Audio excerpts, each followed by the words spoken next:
At RAF Fairford, B-52’s Stratofortresses and B-1 Lancers are ramping up training operations at a pace and intensity that spotters on the ground have been documenting with growing attention. These are not routine proficiency flights. These are not scheduled exercises that appear on any public training calendar. These are bomber crews doing the specific kind of intensive mission preparation that militaries conduct when the targeting packages for a real operation have been built, when the flight profiles have been war-gamed, when the weapons configurations have been loaded and assessed, and the crews who will carry them to the target have been running the mission over and over in training, until the execution becomes as automatic as breathing. B-52's blasting off from Fairford loaded with JASSM-ER cruise missiles, joint air-to-surface standoff missiles, extended range variants that can strike deep into Iran from hundreds of miles outside Iranian airspace, without the platform ever entering the threat envelope of whatever surface-to-air missile capability the IRGC has managed to preserve or acquire. B-1 Lancers preparing for the kind of high-speed, deep-penetrating precision bunker-busting mission that the underground mountain complexes of the IRGC were specifically built to survive, and that the 5,000-pound weapons falling from a B-1's weapons bay were specifically built to defeat. Iran announced a new targeting list for Gulf energy infrastructure. No problem. The B-52 and the B-1 have been quietly building a new targeting list of their own, but the targeting list is only half the story. The other half is happening inside Iran, in the command structure of the Islamic Revolutionary Guard Corps, in the internal power contest between the hardline faction that has been consolidating control over the institution's operational decision-making and the pragmatist bloc that has been trying to create the conditions for a negotiated outcome. And what is happening inside that internal power contest tells you more about why the ceasefire remains fragile, why the negotiations keep producing contradictory signals, and why the B-52's at Fairford are not just training but preparing, than anything the official statements from either government have been willing to say directly. The hardliners are winning.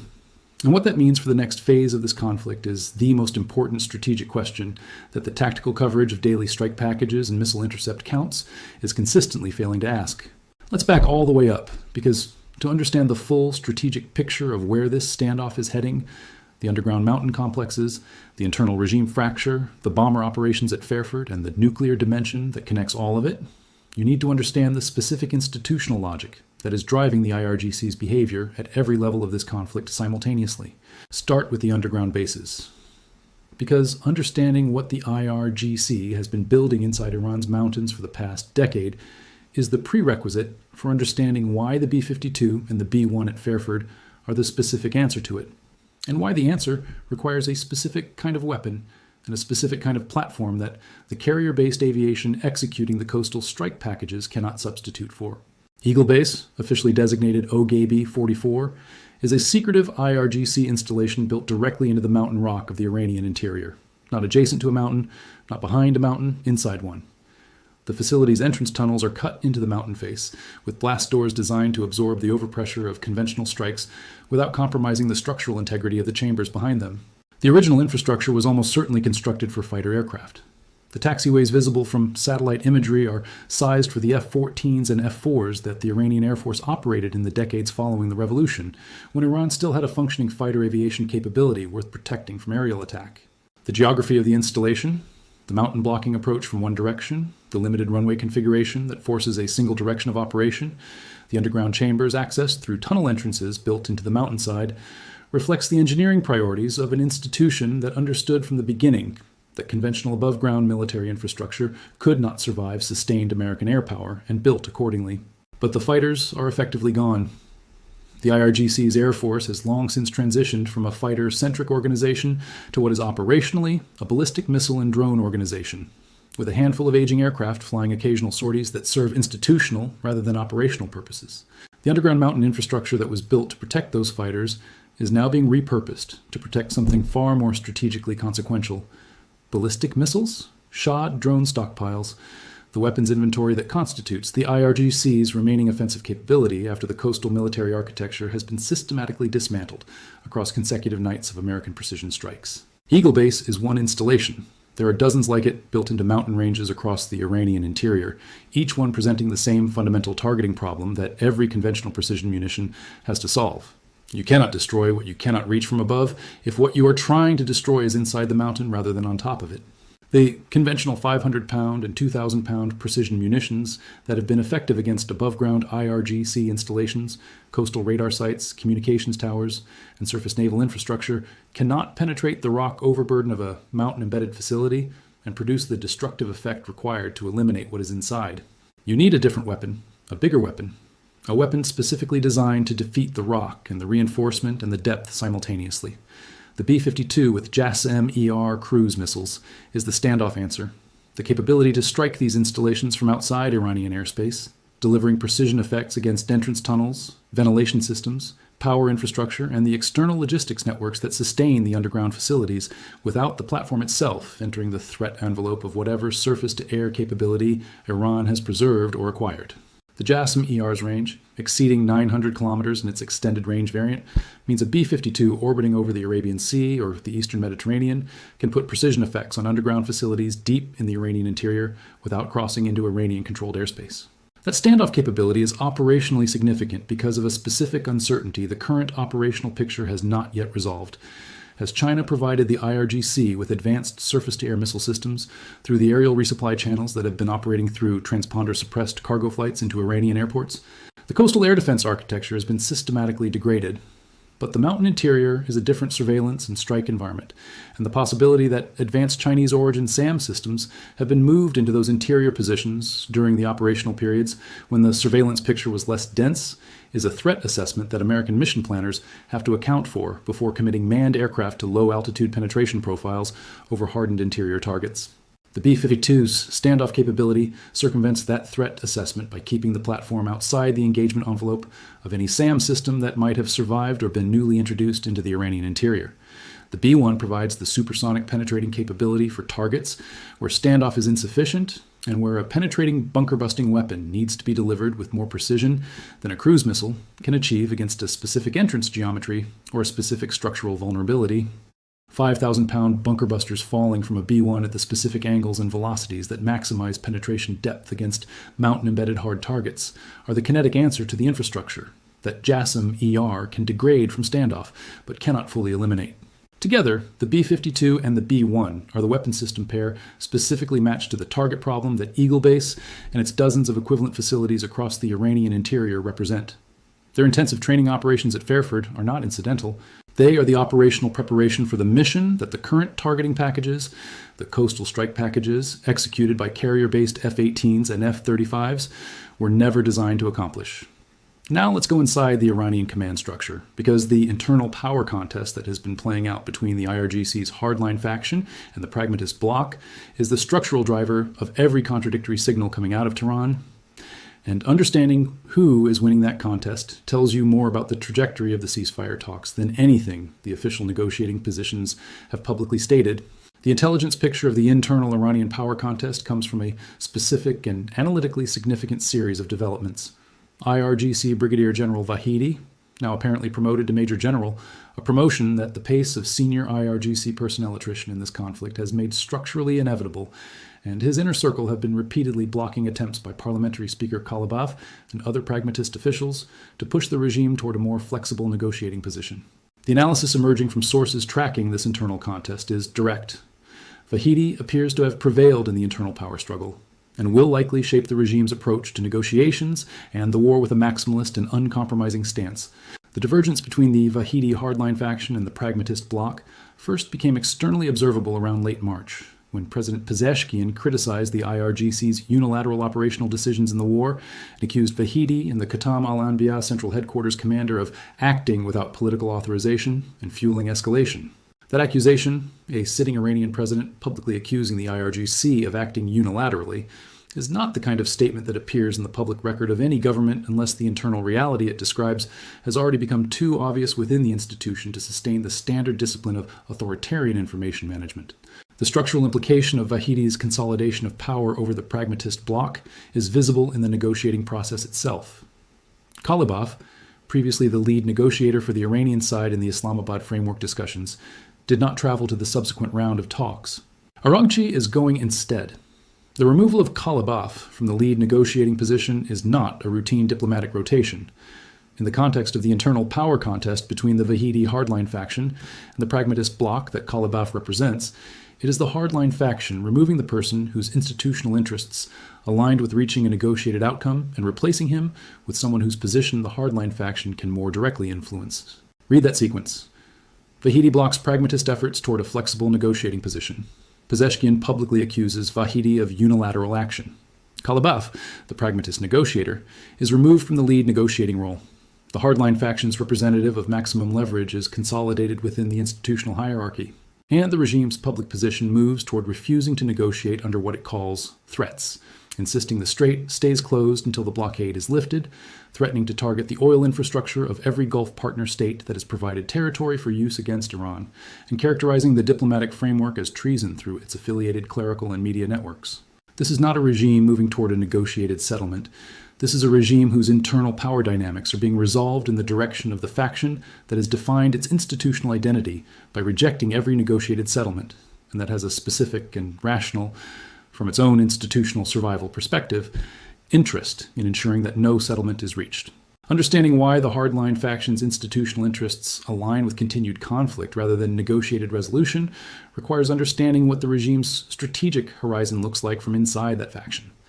The hardline vision is specific and has been stated publicly through enough IRGC-affiliated channels to be analytically reliable as a statement of genuine institutional intent. The IRGC's hardline faction believes that the path to genuine strategic security, the kind of security that permanently removes the threat of American military action against the Islamic Republic, runs through nuclear weapons capability.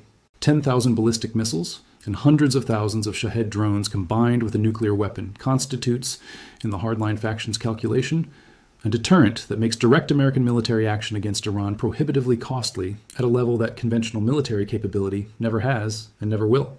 A nuclear-armed IRGC with a massive missile and drone inventory is an institution that can threaten the world into accepting its continued existence, and that can use that leverage to maintain the domestic control that has required 50,000 civilian deaths to sustain through the current conflict. That is the endpoint the hardline faction is working toward. Every diplomatic framework that does not preserve the path to that endpoint is not a bad deal from the hardline faction's perspective. It is an existential threat to the strategic vision that justifies the institution's existence and the domestic violence through which it sustains its control. The hardline faction calling the MOU framework treason is not rhetorical excess.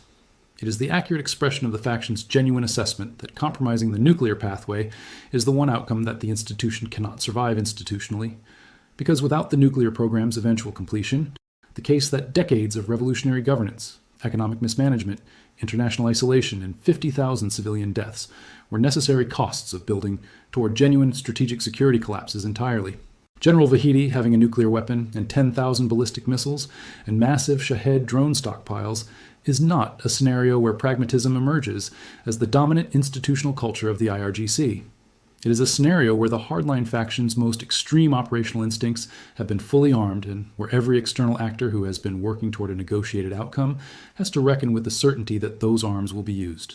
Because, for an institution that has built its entire identity around resistance to American power and the destruction of Israel, acquiring the capability to actually threaten those objectives through nuclear deterrence is not a strategic destination that produces restraint. It is a strategic destination that produces the confidence to execute every aggressive option that was previously held back by the recognition that the institutional consequences of going too far were prohibitive. This is why Pete Hegseth described the ongoing pressure campaign as a gift to the world, because the alternative to eliminating the IRGC's conventional military capability now, while the nuclear program remains incomplete and the deterrent remains non-functional, is a future in which Vahidi's faction operates from behind a nuclear shield that forecloses the military option permanently.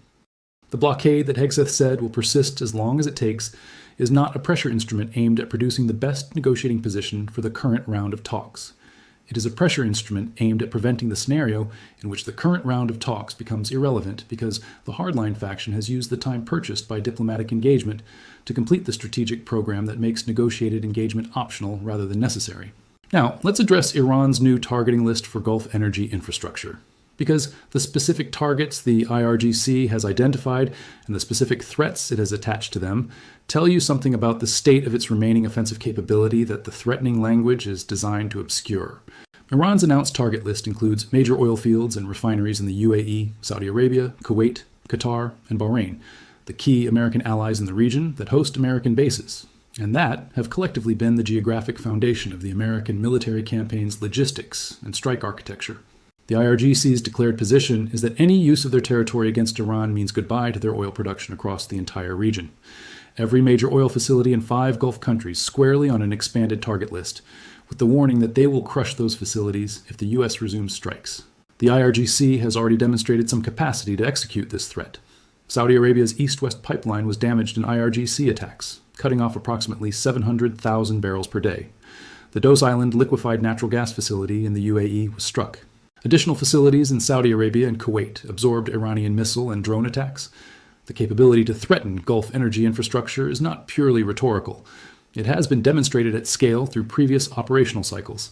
But here is what the expanded target list announcement actually reveals about the IRGC's current strategic position. An institution that is confident in its military position announces what it is doing, not what it is threatening to do. An institution that has already demonstrated its capability to strike Gulf energy infrastructure, and that possesses a functioning, intact ballistic missile inventory sufficient to execute the announced target list, does not need to announce the list as a deterrent. It simply executes. The fact that the IRGC is announcing an expanded target list rather than acting on it reflects the same institutional dynamic visible throughout this conflict. The Commissar faction's public statements, claiming a capability and a resolve that the military command structure has concluded, it cannot fully back up with the remaining operational inventory. The IRGC's ballistic missile stockpile is at approximately 10% of pre-conflict levels. The C-802 cruise missile launcher network along the coastal perimeter has been systematically dismantled. The drone production infrastructure in Bushehr province has been destroyed. The supply corridors through which replacement inventory would flow, the naval routes under blockade, the rail corridor to China severed, the airports being struck to close the aerial resupply pathway, are all disrupted or closed. Threatening to strike every major oil facility in 5 Gulf countries requires a weapons inventory sufficient to execute simultaneous multi-country energy infrastructure attacks at the scale the announcement implies. Whether what remains of the IRGC's missile and drone inventory after months of combat attrition is sufficient to actually execute the announced target list. At the scale the threat implies is the specific operational question, whose honest answer the theatrical rhetoric of the announcement is designed to obscure. The Gulf partners have heard the threat, and the response they need is not primarily diplomatic. It is the high-powered microwave technology and layered drone defense that the current operational environment demands, systems capable of defeating the kind of drone swarm attack against energy infrastructure that represents the IRGC's most realistic remaining offensive option, rather than the full-scale ballistic missile campaign that the announced target list implies, but the depleted inventory may not be able to execute. High-powered microwave systems can fry the electronics of entire drone swarms at the speed of light, offering a cost-effective, non-kinetic protective layer for Gulf energy infrastructure that complements the kinetic air defense networks already in place. If the IRGC's ballistic missile inventory is too depleted for a comprehensive multi-country energy infrastructure attack, drone swarms against specific high-value energy installations become the realistic threat vector. And the Gulf partners need their defense architecture matched to the realistic threat rather than the theatrical one. Now, let's talk about what the naval blockade enforced by Arleigh Burke-class destroyers and submarines positioned in the Gulf is doing to the specific economic pressure point that sustains the IRGC's institutional operation. The IRGC has been generating approximately $500 million per day from Iranian oil exports, primarily through Chinese purchases that have been moving through channels that circumvent the sanctions architecture. The blockade disrupts that revenue stream at the point of maritime transit, the moment when Iranian crude moves from storage to tanker to international market. Submarines under the Gulf are not just enforcing the surface blockade. They are providing persistent ISR, intelligence, surveillance, and reconnaissance, on Iranian naval movements, tracking unmanned underwater vehicles, providing the subsurface intelligence picture that complements the aerial and satellite surveillance architectures operating above the surface. Advanced drone platforms are potentially providing mine-spotting capability, the sonar and optical systems required to locate and map the approximately 80 mines the IRGC has planted in the strait, which represent one of the most persistent and difficult to neutralize threats in the maritime domain, regardless of what happens to the IRGC's above-ground military infrastructure. 300% annual hyperinflation inside Iran before a single bomb was dropped in the current campaign. The Iranian population experiencing power outages from struck power plants, food price inflation from economic disruption, banking system dysfunction from regime financial manipulation, and the accumulated economic weight of an institution that has been prioritizing ballistic missile procurement and proxy network funding over the basic economic needs of the 93 million people it governs. The blockade adds the specific pressure of cutting off the $500 million daily oil revenue that has been the regime's primary mechanism for sustaining the institutional operations that have kept it in power, despite the economic conditions its own governance has created. The trust but verify framework that the American administration is applying to the current diplomatic engagement is the precise strategic stance that the internal Iranian power contest makes necessary. Iran is simultaneously saying it wants to negotiate and refusing to negotiate under threats. Its lead negotiator changed between rounds without explanation. Its hardline Commissar faction is publicly characterizing the diplomatic framework as treason. Its military operational layer is firing cruise missiles on safe passage routes, while its political layer posts MOU language about safe passage on social media. And American special envoys are traveling to Pakistan to engage with an Iranian foreign minister whose institutional position within a fracturing regime makes uncertain what he can actually deliver, even if the current round of talks produces a document with his signature on it. Trust but verify is not naivety about Iranian intentions. It is the acknowledgement that a regime this institutionally fractured, with the hardline Vahidi faction consolidated over the pragmatist bloc, with the ghost supreme leader problem still unresolved at day 145, with the Commissar faction calling diplomacy treason while the diplomatic faction pursues it, cannot produce reliable commitments through negotiation alone. Verification mechanisms that are binding on the IRGC military command, not just the foreign ministry's diplomatic representatives, are the only framework and architecture that can survive the institutional reality of an adversary whose military operational layer and political statement layer are demonstrably disconnected from each other. The B-52’s at Fairford are the verification instrument, not because they are flying toward Iran today, they are not, but because their demonstrated operational readiness, their confirmed intensive training for the specific mission profile that addresses the underground mountain complex problem that the current coastal strike packages cannot fully solve, is the physical embodiment of the credible consequence that makes any diplomatic framework worth the paper it is printed on. The IRGC's hardline faction understands the B-52 better than it understands any diplomatic communique. The language of standoff cruise missiles and 5,000-pound bunker busters is the language that penetrates the gap between the political layer's public statements and the military layer's operational decisions in a way that written framework commitments have consistently failed to do. Now let's build the three-track convergence analysis that integrates the bomber operations at Fairford, the internal regime fracture, the new target list, and the ceasefire talks into the strategic picture they collectively form. The military track is operating on two simultaneous levels that the daily strike package coverage conflates, but that require analytical separation to understand correctly. The active kinetic track, the consecutive nights of American precision, strikes against IRGC coastal military infrastructure, command centers, communications networks, and underground storage facilities, has been systematically dismantling the above-ground and near-surface military architecture that constitutes the IRGC's most immediately accessible conventional military capability. The preparatory track, the B-52 and B-1 training operations at Fairford, the targeting package development for the underground mountain complex problem, the JASSM-ER configuration work and the bunker-busting mission profiles being drilled, is the preparation for the next phase of the military track, which addresses the target category that the current strike packages were not designed for and cannot efficiently solve. These two levels of the military track are not sequential. They are parallel. The active kinetic strikes are executing. The preparatory work for the underground complex strikes is also executing.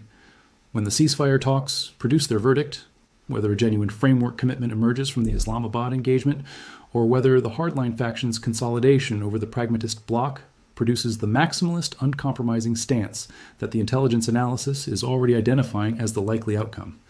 The transition from the preparatory track to the active kinetic track against the underground complex target set can happen in hours rather than days. The financial track is producing pressure at two levels simultaneously. The blockade cuts off the oil revenue that funds the IRGC's institutional operation, the procurement, the personnel, the proxy network funding, the domestic suppression apparatus. The 300% hyperinflation compounds that pressure by making the Iranian population's daily economic experience the lived consequence of the regime's military choices in a way that no amount of state media management can fully conceal when families cannot afford food and banks are not releasing deposits. The new IRGC targeting list for Gulf energy infrastructure is the hardline faction's attempt to create the threat of a reciprocal financial pressure on the Gulf partner states, threatening to impose on them the same energy revenue disruption the blockade is imposing on Iran. But the credibility of that threat depends on the weapons inventory available to execute it, and the ballistic missile stockpile at 10% of pre-conflict levels does not inspire analytical confidence in the ability to execute the full scope of the announced threat. The psychological track is operating on an adversary whose internal power contest is producing visible, contradictory public behavioral signals that undermine the institutional discipline an authoritarian regime requires to manage the psychological pressure of a sustained military campaign. The president publicly accusing the IRGC of acting unilaterally. State television cutting a senior official mid-broadcast. Hardline clerics calling the diplomatic framework treason. The lead negotiator removed between rounds without explanation. Shadow military commanders making operational decisions that contradict the political layer's public statements. An invisible supreme leader at day 145 who has never appeared to adjudicate any of these internal contradictions from the verified authority of the office he technically holds. These behavioral signals are not just evidence of institutional dysfunction.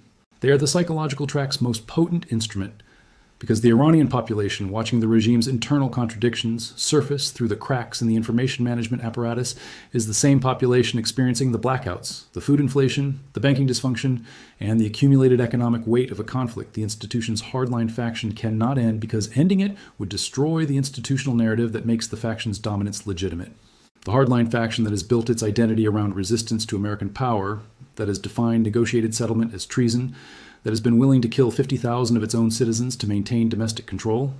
That faction is now in operational command of the world's deepest underground missile complexes, while the B-52’s are training at Fairford.